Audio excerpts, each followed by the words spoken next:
not convert. 3 plays later, the Texans kicked a game-winning field goal. Here is the head coach and Andrew Luck on that decision. Just address it now. I mean, we're not playing to tie. I mean, we're going for that 10 times out of 10. I mean, that's just the way it's got to roll. We're not going to play for a tie, and I think everybody in that locker room freaking likes that. Loves that. I love that. Now we've got to execute. I've got to play better. I've got to throw a better ball. I mean, we all know where we have to improve. But that attitude, we can get behind that. All right, fair enough, but it is tailor-made for Overreaction Monday. I'll say this, Frank Reich made the wrong decision on 4th down. Of course, hindsight 2020. Is this an overreaction? It's not an overreaction for me. I understand that guys can get behind it and the locker room loves it and all of that stuff, but it's a loss. You know what I mean? And I understand ties don't feel good. If I was on that team and he sent the punt team out, I'd have been like, really? I can't believe we're doing that. But that's why you're the head coach. Your job is to kind of put your team in the best situation. Listen, I can see the other side of it. I certainly can, but it's the wrong decision to go for it there because it gave the other team a win. Ryan Clark. I believe it's an overreaction. I believe it's an overreaction because football players and football coaches are not paid to tie and lose games. They are not. They're paid to win games. It's the bottom line. You're not paid to field a team in practice. You're paid to go out there and make the decisions to get wins. And in that opportunity, that's what Frank Reich tried to do. If this was a team that was down the stretch and they were 10-2 and fighting and clawing and every loss counted, then I don't believe you make this call for football reasons and for the future of that season. This team isn't going to win the AFC South. This team isn't going to win the Super Bowl. But they went out and got Frank Reich because they were abysmal last year, and he is a winner. He's a guy that comes fresh off of a Super Bowl. They want a winning attitude. They want a mindset that we are going to go out and make the plays or attempt to make the plays and put ourselves in position to win football games. And you want the locker room to be behind that. And also now, you hear Andrew Luck say he should have threw a better ball. They also could have tackled DeAndre Hopkins, which I'm sure he expected them to do with 24 seconds. But you let your players go out there and decide who won and lost. And I want that in a coach for my team. Okay, you're speaking very soundly there. I like that. Literal, ladder, what do you call it? Latum. Literal Latum. It is an overreaction to say that he made the wrong decision.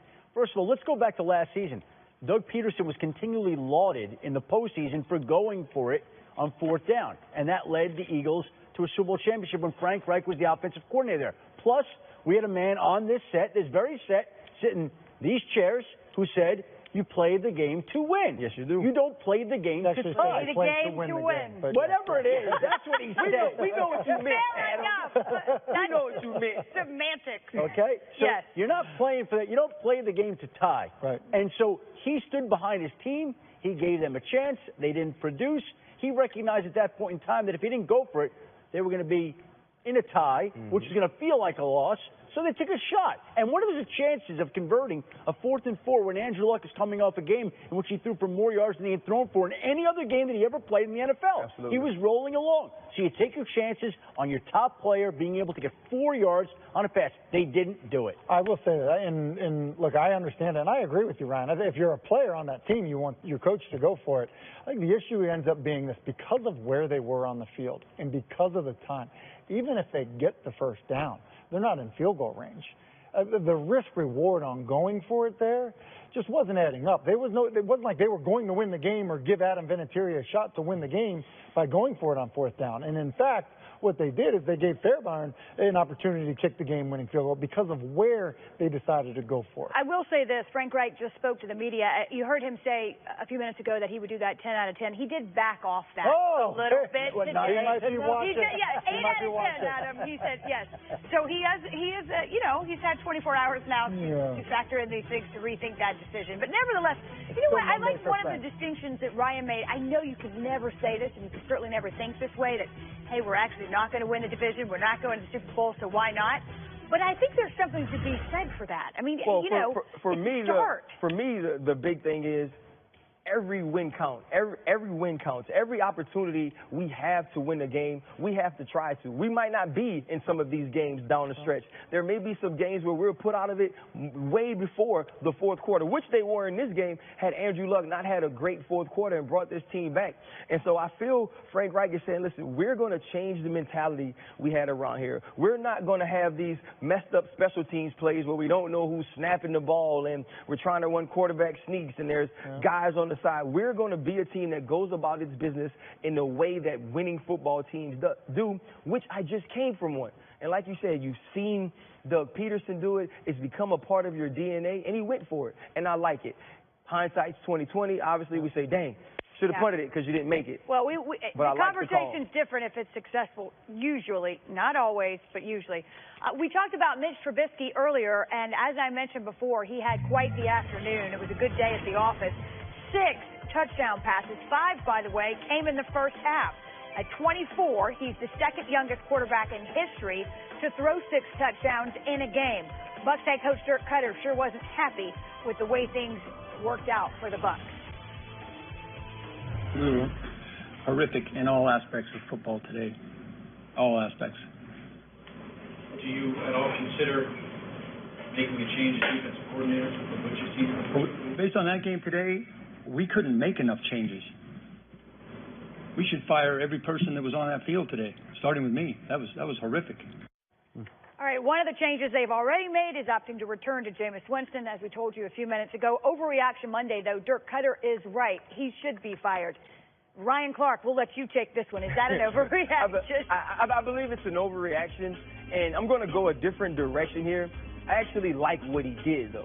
Right? Somebody's asking you, is it time to make a change at defensive coordinator? Because even though you're changing Ryan Fitzpatrick, that defense couldn't stop anybody. It didn't matter how he played at the quarterback position. The defense wasn't stopping people. They saw that. They asked him a question about his defense coordinator. He deflected from that and said it starts with me. That nobody did their job today, and if we're going to fire people, everybody should be fired, including me. So he made it a team thing. I like that from my head coach, who knows the team has struggled the last 2 weeks to stop people, understands where it's going to be pointed, where the fingers are going to be pointed, and he protected his defensive coordinator. Now, going forward, he has to do a better job, but he doesn't deserve to be fired at this point of the season. Look, Tampa Bay had its quarterback, despite Fitzmagic, on suspension for the first 3 games of the year. Okay? They had some tough matchups. They had to play in New Orleans. They had to play in Chicago. They had to host the Steelers, host the defending Super Bowl champion Eagles. It was a brutal schedule for the first quarter of the season. If you had said to Tampa Bay when Jameis was suspended for 3 games, you'll come out of that stretch 2-2, you would have been very happy and I think content if you were the Tampa Bay Buccaneers. Fitzmagic did his part. The defense failed them yesterday. They didn't get it done. So it's an overreaction to say everybody should be fired. The team is still in a good, solid spot. It's got a lot of work to do. It's got improvements to make. But still, going into the bye week, there's plenty to work on, and they are probably Mike Smith is happy.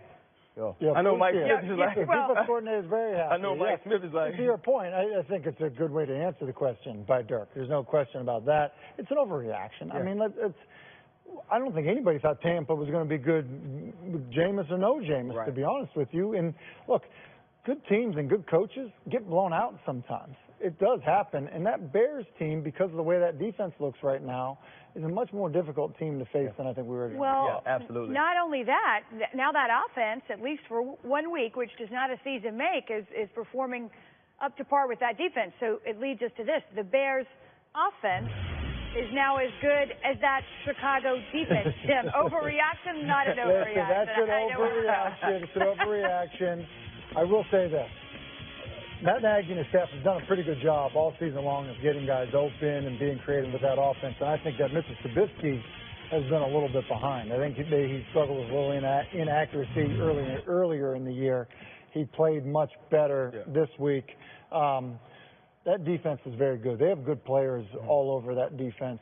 That offense is coming along, obviously, but it's an overreaction. The defense is leading that team. Yeah, absolutely. It's an overreaction with the way that this defense gets after the passer. We've obviously seen them turn the ball over in each game this season. That helps your offense. That helps you be really good. And if you look at the Arizona Cardinals game from last week, you definitely weren't saying that Mitchell Trubisky-led offense was as good as this defense was. But to Tim's point, he was a little bit more accurate. Mitchell Trubisky did hit some of those throws. And a big reason why this offense hadn't been moving the ball was because he was inaccurate down the field. Matt Nagy had drawn up some plays where there were some wide open guys with the ability to make big plays, and Mitchell Trubisky just didn't hit them. Yesterday we saw him complete those passes, and if he can play like this, now, is everybody going to be wide open like everybody we're seeing on this video against the Tampa Bay Buccaneers?